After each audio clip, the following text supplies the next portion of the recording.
Well, welcome back into the studio and the first Mixed Media Menagerie of the year. And I'm very excited to be their very first guest artist. And this year they are working in this beta series, Stillman Birn Premium Sketchbook. Now this is a soft cover and it does have mixed media paper in it. So it's pretty heavyweight. It says it is 270 GSM, so it's extra heavyweight, cold press surface, so it's very smooth. And we'll see how this holds up to everything we gotta throw at it this year. But I am very excited to get started. And as you saw, there's gonna be at least some palette knife play, some stitching, and some wax seal. And I just recently got a wax seal, so I've only played with it a little bit, so that will be fun. Plus, this year there is also a Mixed Media Menagerie kit that is being provided by Peacecraft Love. So if you have a chance to get over to them, I will have a link in the description box for that kit. And that's just some supplies that will definitely be used during the year in Mixed Media Menagerie. And if you are wanting to follow along, then that will assist you in at least having some of the products that we're going to be using. And so my plan is I am going to be playing along with Mixed Media Menagerie the whole way through the year. But this month I am the guest artist, and I feel so privileged because I absolutely love this art journaling challenge of the collection of strange things. So let's get started.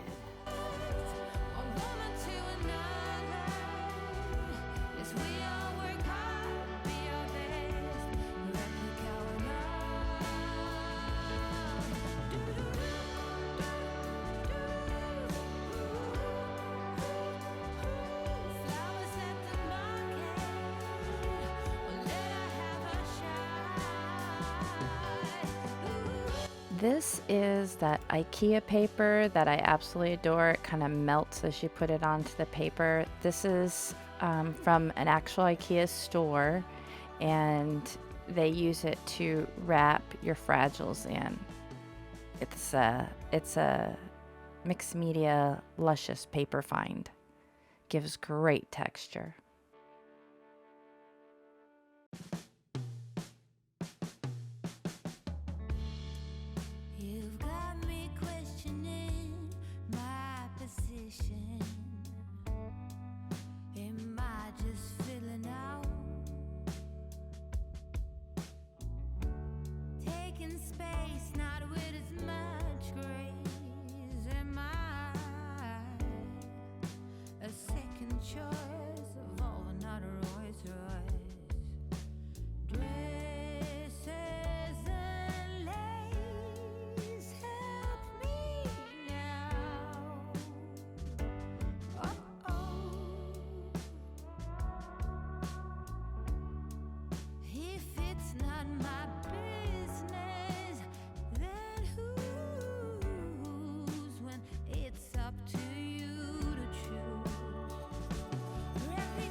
One of the things I love about the Stencil by Carolyn Dubie is that it can be used for so much more than just loose script.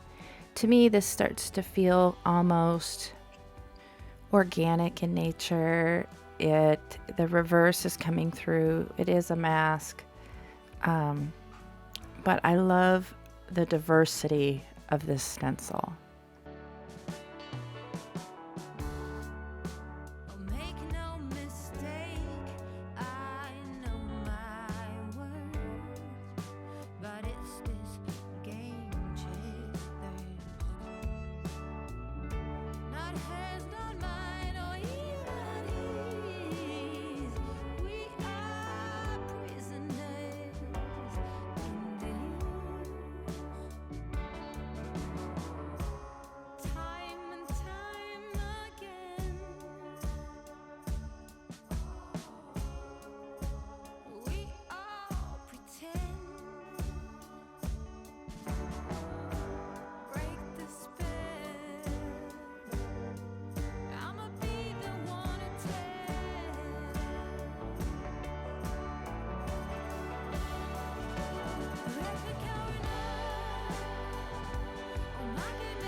Now I have to say this was a complete twist on where I thought I was going to be going. Blue is not my thing, but this Prussian blue is kind of new to me, and I thought, well, today's the day I'm going to use it. So I was like, when I first get it down, like right there, I was like, oh no, I've made a mistake. But I persevered, and I knew there was a texture behind it on the lower level, or on the lower layers. So I just kind of went with it. And in the end, me and Prussian blue, we became friends.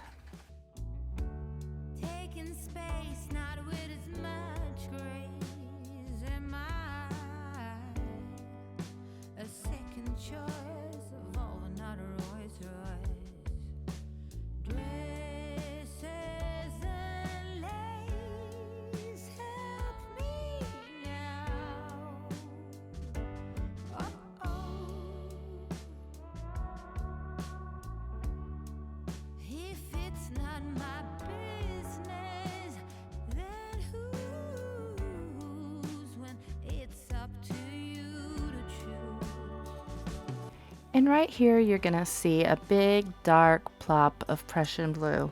And at first I was like, huh.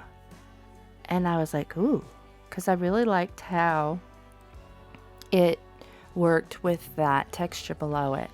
And so I knew that I wanted some really highly contrasted areas of that Prussian blue. So I went through and I went back over those texture areas with a deeper concentration of it rather than the watered down version. The other thing at this point that I was really noticing was how the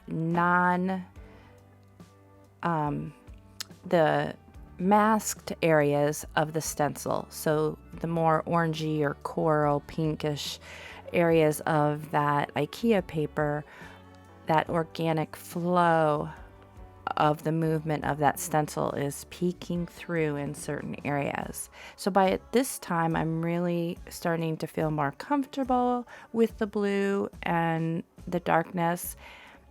And I decided to really just, oh, okay, we know what we need to do now. This is like, I went into that period of ugly, where it felt ugly and unknown, and I'm making my way back to what I know. Another thing that helps me is to stay out of my head and to do what I know to follow, which is to follow the texture and follow the layers.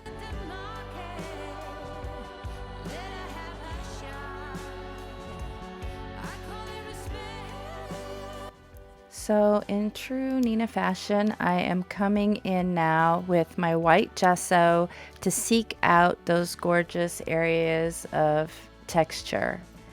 And whereas the highly contrasted areas come forward, those white, soft areas capture the texture, bring it forward, and push other areas back.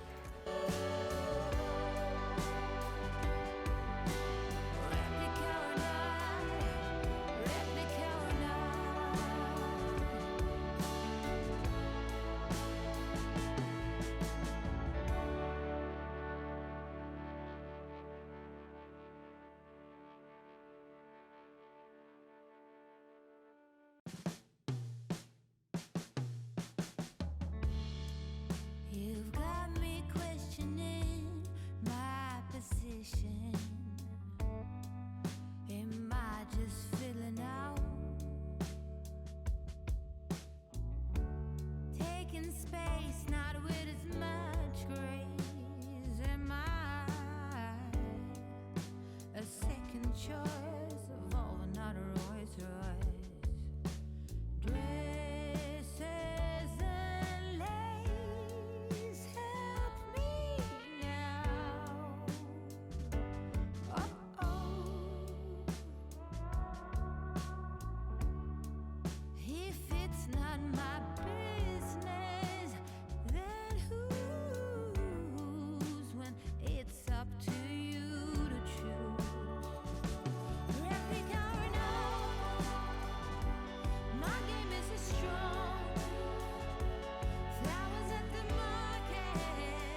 This fabric or netting, I think it is a vintage doily. It was already, I received it, just a snippet of it like you see here, and it was already kind of discolored. Had that faint blue and a little bit of that parchment color on it. I decided that was perfect for this tag. So I went ahead and decided to use that. And originally I was thinking of just stitching on my sewing machine, but then decided I wanted to do some hand stitching. So I pulled out my awl and my large-eyed needle and some DMC like floss and decided to go that method rather than stitching on my sewing machine. Now this little piece is, I had a few of these left on my desk. They are scraps from a masterboard, and out of the corner of my eye I caught the blue and that kind of coral soft orange kind of color, and I thought, oh, these need to go as part of this layering bit on the tag. So I went ahead and added those.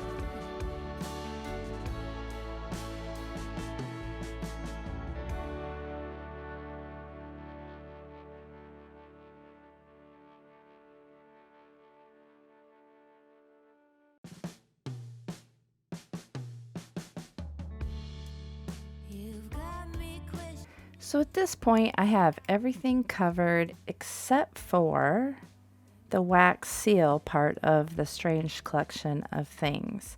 So I've done the palette knife and now I'm done the stitching.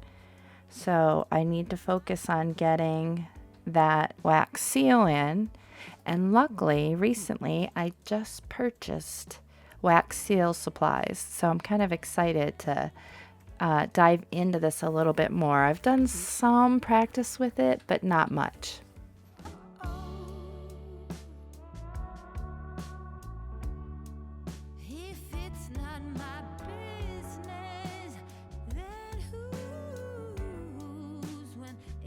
Now at first I went in with some archival ink and cobalt blue, and I just didn't care for it. So I do come in with a tea rose color and the Ranger archival ink, and felt that that complemented or was just an added little pop off of that background tissue that I had collaged onto the page, but also some of those leftover masterboard pieces that kind of had that pink color in it.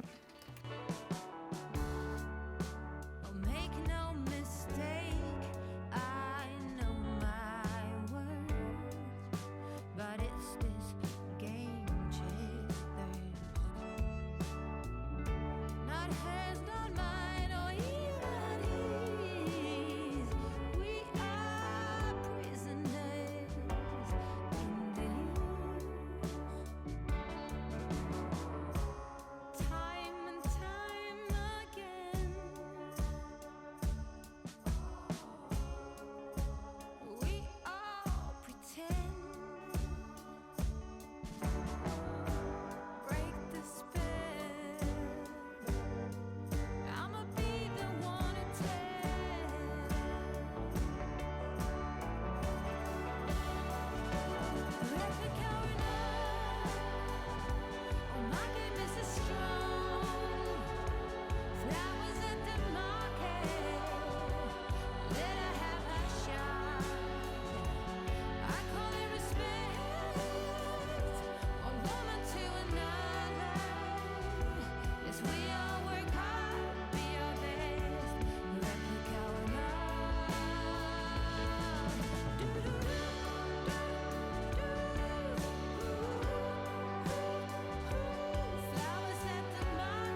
If you haven't seen yet what Laura, Erin, or Nicole have done for Mixed Media Menagerie for February, I will have links to their videos at the end of this video as well as down in the description box. I hope you participate as well with Mixed Media Menagerie for February. I will be watching with the tag along hashtag of MMMFEB22. So that's Mixed Media Menagerie February 2022.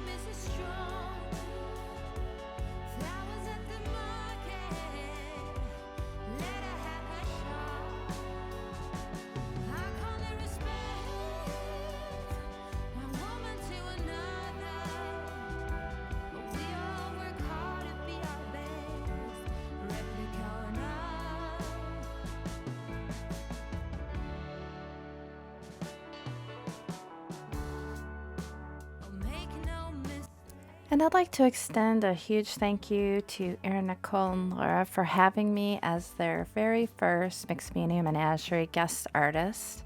I appreciate the opportunity. This is one of my favorite monthly challenges, and I will be participating for the rest of the year. Thank you again.